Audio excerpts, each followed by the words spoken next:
homes, same square footage, same neighborhood. You walk into one and it feels like a model home. You walk into the other and something just hits different. It feels expensive and you can't explain it. You can't point to one thing, but your brain decided within 5 seconds that this home is worth more. Why? It's not the price tag on the furniture, it's the psychology. There are specific measurable things happening in that room that are tricking your brain into assigning value, and almost none of them are expensive to do. Today, I'm gonna break down exactly what those things are. So the next time you walk into a room that feels like $1 million, you'll know exactly why. And more importantly, you'll know how to do it in your own home without spending anywhere near that. The first thing your brain picks up on before you consciously notice a single piece of furniture is color temperature. Not the color of the walls, the temperature of the light. Homes that feel expensive almost always use warm light. We're talking 2700 to 3000 Kelvin. That's soft, golden range that makes wood look richer, skin look healthier, and every surface feel like it's glowing from the inside. Walk into a high-end hotel lobby, it's 2700. Walk into a hospital, that's 5000. The difference is immediate and it's emotional. Warm light sends signals of comfort, intimacy, safety. Cool light signals alertness, sterileness. And most homes are running mismatched bulbs. A daylight bulb in the hallway, a warm bulb in the bedroom, a yellowish fluorescent in the kitchen. I mean, who actually uses fluorescence in the kitchen? But you get it. Your brain reads inconsistency. Nobody wants that here. Matching your bulbs to a consistent warm Kelvin range across the house is one of the cheapest changes that you can make that has an oversized impact on how the space will actually feel. The second thing is what designers call negative space.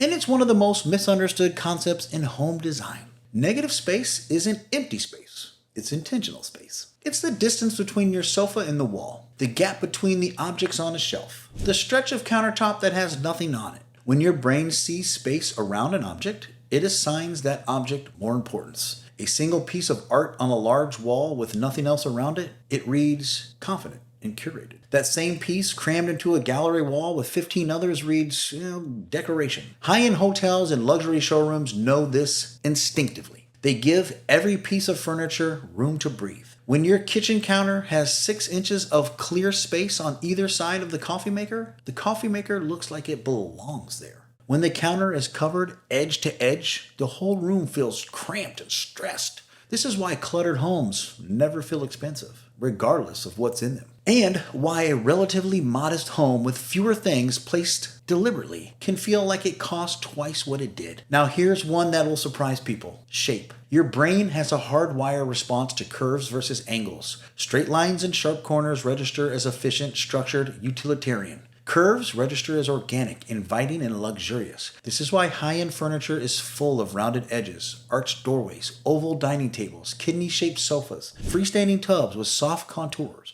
They slow the eye down instead of it stopping. They feel intentional in a way that's different than standard rectangular. If you're making design decisions right now and you like professional level guidance, guys, check out the link in my description. We're here to help. BuiltByBeckerMedia.com has a whole list of things that we can help you with if you're in the middle of a project, beginning a project, or just thinking about a project. Now, you don't have to rip out your cabinetry and install arches, but introducing 1 or 2 curved elements, a round mirror instead of a rectangular, a dining table with soft edges, an accent chair with a rounded back, changes the visual rhythm of the entire room. It's subtle shift your brain picks up on immediately, even if you never consciously think about why. The fourth thing is texture layering.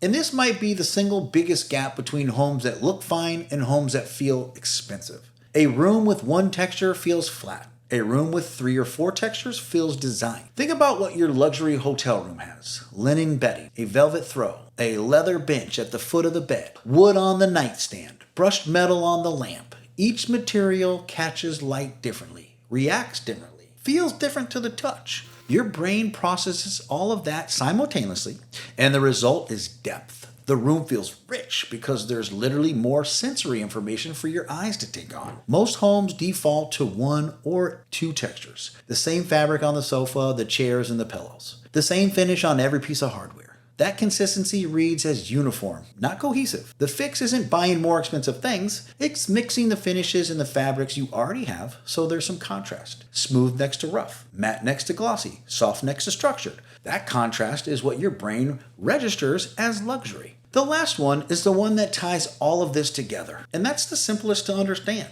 intention. Expensive feeling homes feel that way because every object looks like someone chose it on purpose. Not because it was on sale, not because it came with the set, not because it was the first thing that showed up on Amazon. It looks like it was placed there because someone thought about what that corner needed and then went out and found exactly that. That is what designers mean when they talk about a space feeling curated. It's not spending more money. It's about slowing down, buying fewer things, placing them with more thought, and leaving enough space around them for your brain to notice each one. That's the whole psychology of home luxury. It's not about what's in the room. It's about how the room makes your brain feel. Now listen, guys, I have all types of tools that we can help you with inside of our website, builtbybeckermedia.com. The link's below. And drop a comment and tell me which one of these things on this video you're gonna try first. This video has lots of things that you can do for an inexpensive amount, and I'd like for you to hit the subscribe button for more videos like this coming to you. Thank you for watching Built by Becker.